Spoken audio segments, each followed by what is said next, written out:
one, look at this as a positive thing. It's a redesign. It's not a reinvention. It's just an upgrade, or it could be called a makeover of your lessons. Really what it is, though, is it's an accommodation for a new type of learner, and that is the remote learner.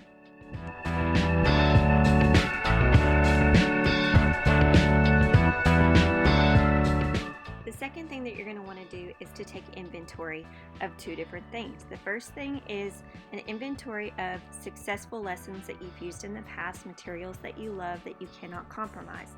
The second thing that you want to take inventory of is your digital tools. Make a list of all the technology that's available to you and sort it by the different types of tools that you enjoy using, the ones that you hate, and then also the types of digital learning that you already use in your classroom, that is student types of tech tools.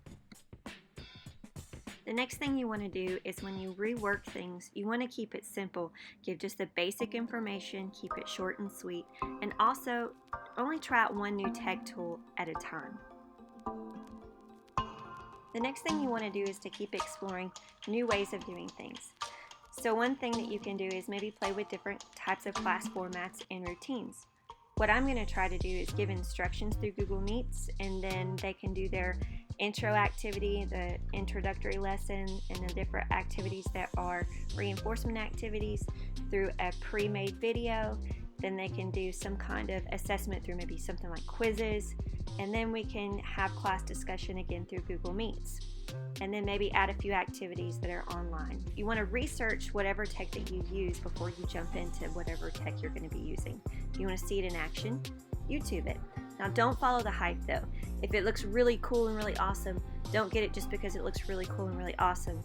You want to use it and get it because it works well for your classroom and for your students.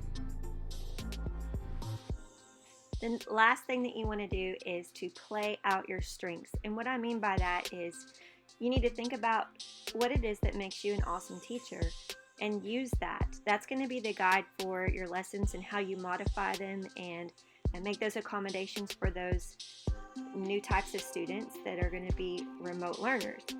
You also want to think about your gifts. Are you really great at artistic type things? Use that for your advantage. Also, you need to be real and be the best you that you possibly can.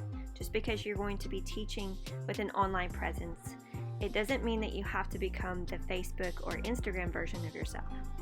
Just be you. I hope this helps, but in the meantime,